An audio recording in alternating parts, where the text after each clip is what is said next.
guys, and welcome to another video. I'm doing a book review today, and this is the first book review video that I've made on my channel. I have been doing book reviews for years on my blog, and since I started a YouTube channel, I guess nearly a year ago, not quite a full year, I don't know why I've just never really done a video book review. So I'm going to change that right now. And I wasn't planning on doing one today, so I apologize that I didn't do anything with my hair. I hope you don't mind. And I also apparently have boxes and stuff behind me. Not a pretty setup, but that's okay. Like I said, I've been doing book reviews for a long time now. And this is a book that I did receive for free in exchange for doing a review. I was not paid, and I am not obligated to give a positive review, so just so you'll know, all my book reviews are always 100% honest, and if I don't like the book, I will definitely say so. I got this book, Edibles for Beginners, a Cannabis Cookbook, and when I first glanced through it, I was like, okay, well, it's just normal recipes, but you just make them with canna butter. And so I said, basically, in my mind, all we really need to know how to do is to make the canna butter, and then you can incorporate that into any recipe, so why do a whole dedicated cookbook just for that? And then when I really got looking into it, I realized that only half the book has recipes. The first half is a lot of detailed information, about how to make the canna butter, and just about the different strains, and just a whole lot of information introducing people to the cannabis. And so I'm going to go through this and just tell you my thoughts. The authors are a mother-in-law and daughter-in-law combo. They own an edible, they make edibles. They make edibles that are then sold throughout dispensaries in Oregon, which is a legal state. So it tells a little bit about their company. It's the two of them, and they have 10 employees. And so it seems like it's a pretty small company. They have their products in over 300 dispensaries, and they've won multiple awards. One of them is a trained chef. Right, so it starts out with an introduction to the plant itself, and it gives a breakdown of, literally, this is a book for beginners, like it says, because it gives a breakdown of what part of the plant is typically what gets smoked. You know, the typical iconic marijuana leaf is it's actually not the leaf that you smoke. It's like the bud, the flower bud itself. There's sativa strains, and the sativa strains are typically, I've heard that, in the towns, states where it's legal, I was in Washington for a while, I was in Seattle, and the sativa strains are popular for the college students when they're wanting to study. They're popular for if you're wanting to do activities, you want to be outside. It's more of a euphoric, kind of increased energy in a way, not the kind that just zonks you out. And that's the indica strain, is going to be more for if you just really want to veg out and not have a lot of energy and you just want to be real chill. And I think the indica strain is what people typically think of as the whole chill, pot smoker personality. And then there's hybrids of the two of them. I honestly don't know, for anyone, before it was legal, or in the places where it is still not legal, just the homegrown stuff. I have no idea what strain that would be. So someone who lives in a state where it's legal can chime in a little more on the differences between the strains. And then the book goes into a breakdown of the chemical compounds that are in the marijuana, and it goes into the THC, the CBD, and I know about THC and CBD. THC is the part that actually makes you high, gives you that euphoric feeling, and that is the part that is tested in, like when you have a drug test, they're testing for THC, because, that's the drug part, I suppose. And the CBD is, as far as I know, legal anywhere. It's even legal here where I live in Mississippi. People have seen an increase in use for the CBD oil for various medical reasons. But I did not know about CBG or CBN, but the book goes into describing what those are. And then there's a chart here that has a breakdown of the medical uses, a whole list here for conditions that THC has been known to help, and a list here of conditions that CBD has been known to help. And yes, this is a book review video. I'm not getting into the whole legality or any kind of debate over, should it be legalized or whatever. Then it talks about the terpenes. So the terpenes, if I'm saying that right, I hope I am, apparently are kind of what gives it the flavor. So now we're going beyond just talking about you want one with the THC or the CBD, and going beyond whether you want an indica or a sativa. Apparently when you are wanting to cook with it, the terpenes are what matters because it's what gives the flavor. So the different strands are going to have different flavors. And even if you're not cooking with cannabis, if you are becoming a connoisseur of it and trying out the different strands, you will come to not only smell but kind of taste the flavors in them and all. Find that you have a preference for some over another. Alright, so the book definitely tells you a lot about the terpenes, and it goes into a lot of details about how to actually prepare the marijuana for cooking. But I'm not going to try to say these names because they're hard to say, but for instance, this one has a rich, peppery, or spicy taste apparently, and it pairs well with basil, cloves, black pepper, caraway, oregano, lavender, rosemary, cinnamon, and hops. So I guess if you're making a recipe with any of those spices, then you might want this particular strand. And it also it tells you the strains. So for instance, this particular terpene that it's talking about is found in Super Silver Haze, Candyland, Death Star, and Girl Scout cookies. And then it also gives you a list of some of the effects or the uses, like medical uses: an antiseptic, antibacterial, antifungal, anti-inflammatory. It's good for arthritis, ulcers, autoimmune disorders, and gastrointestinal problems. I have arthritis, stomach ulcers, an autoimmune disorder, and IBS, so maybe I need to figure out some of these. No, I don't live in a place where it's legal. So that's one of them, just for an example. And here's another one that has more of a hops flavor, apparently, and again, it tells you what to pair it with, what strains you can find this terpene in, and then, what its medical uses are. I mean, it's a bunch of them. It goes on about those. Wow.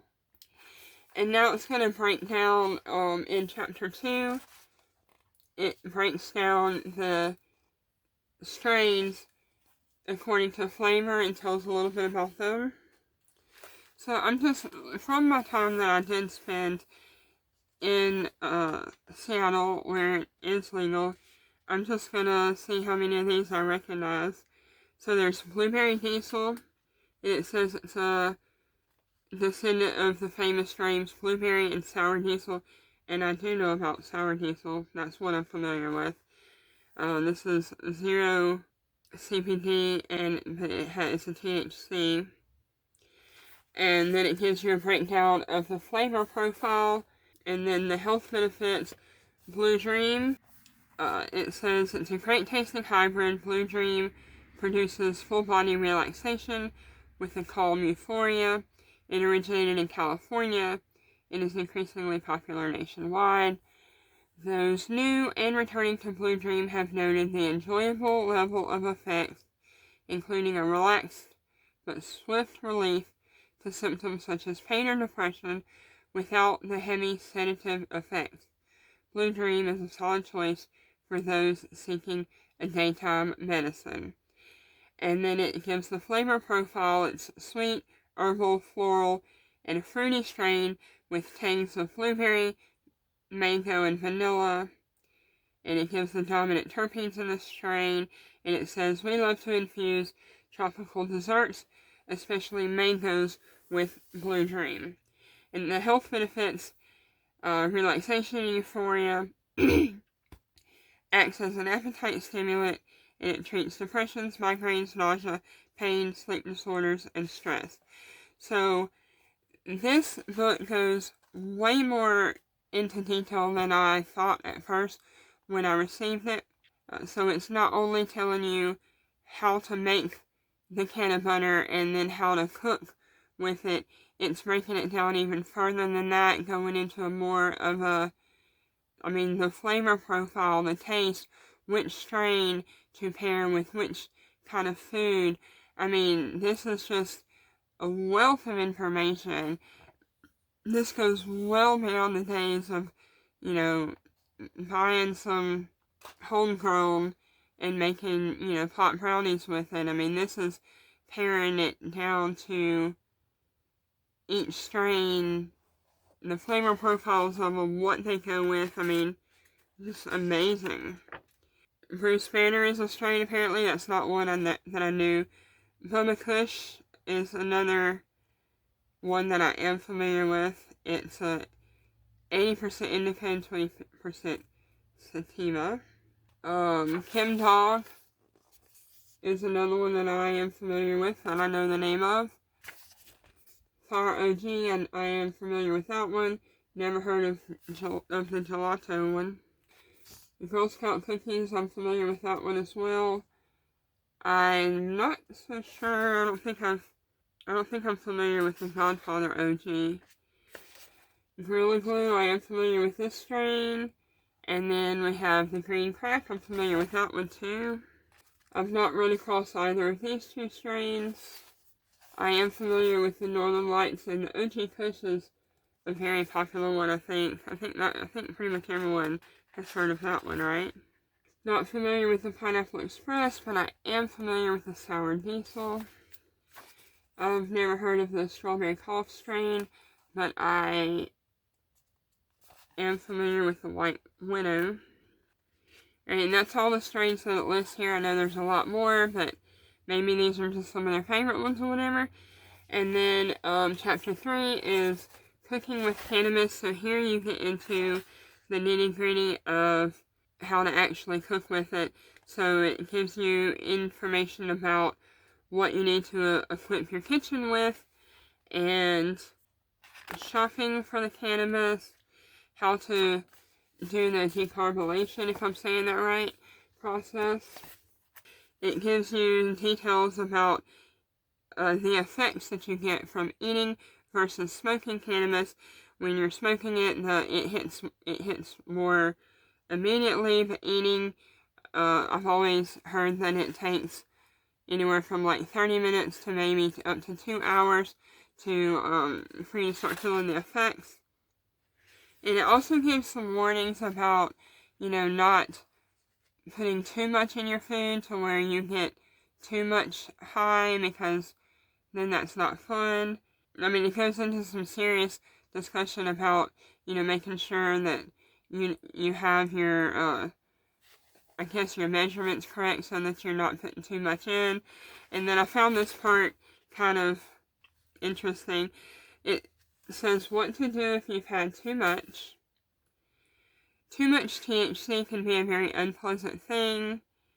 Blah, blah, blah, blah. And it happens at least once to pretty much everyone who is learning to cook with a cannabis infusion of oil or butter. Tasting throughout the day or one bite too many can add up to too much, creating a miserable, though non-threatening situation.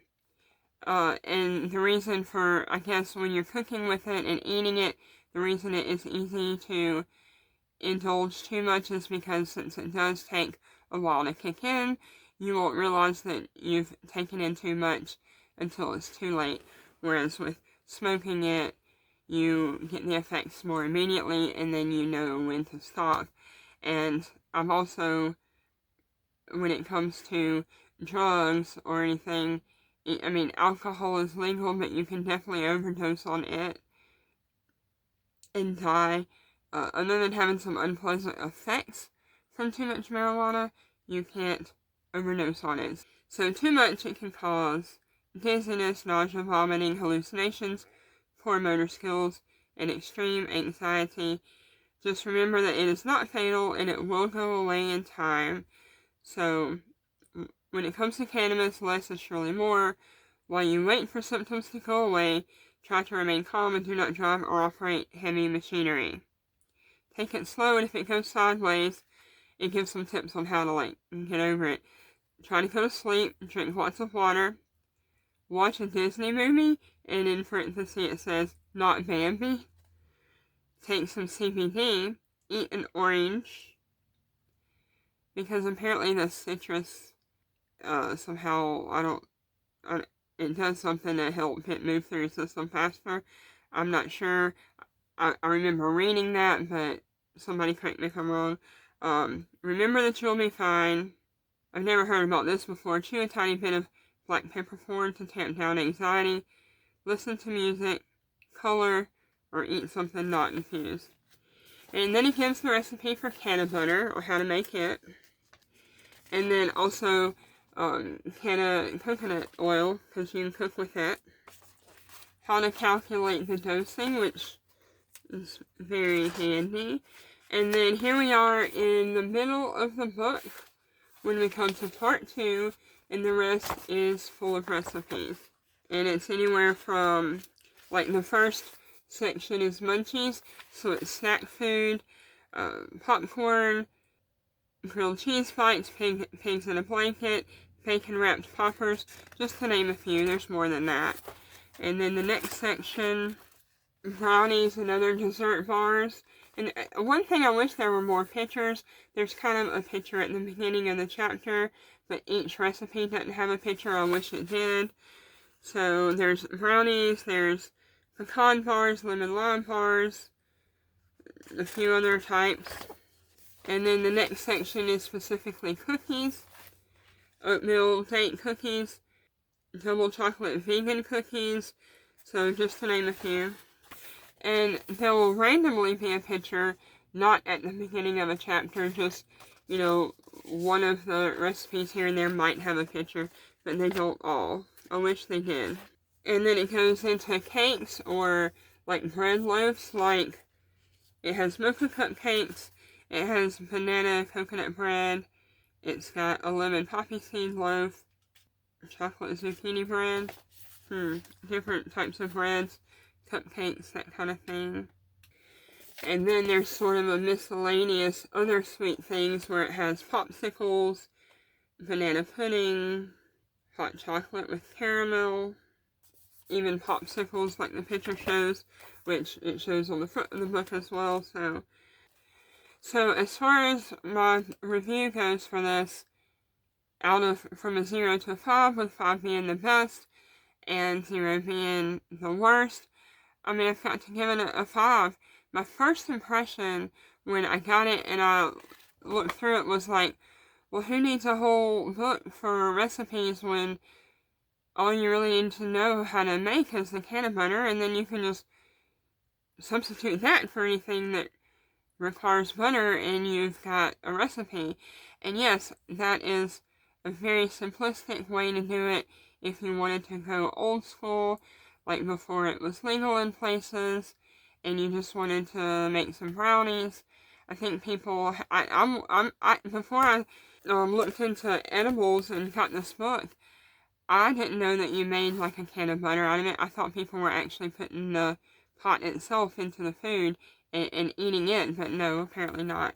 But yeah, so this gives you the can of butter recipe and the coconut canna recipe, and that way it gives you more recipes or more options to use in recipes, because you would make popsicles with butter, for instance. You, I guess, use the coconut oil for that.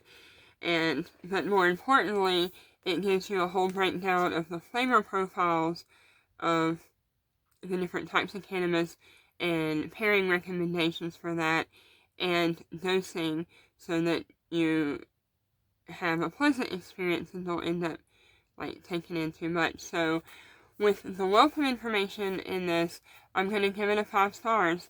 It's, if I lived in a place where it was legal and wanted to experience making it at home, then this would definitely be a book that I would use. As it is, it's not legal where I live, so, you know, I'm not recommending that anyone try this and break the law. Alright, thank you for watching. I will put in the description box below a little bit about my book review policy if you have a book that you're interested in me reviewing. And if you want to see more book reviews, you can check out my website where my blog is. We put a lot of different things on our blog. In Dreaming Pig Publications, we publish books, and we have a blog where we regularly post all different kind of things, book reviews being a part of that. Great, thanks. I'll see you in the next video.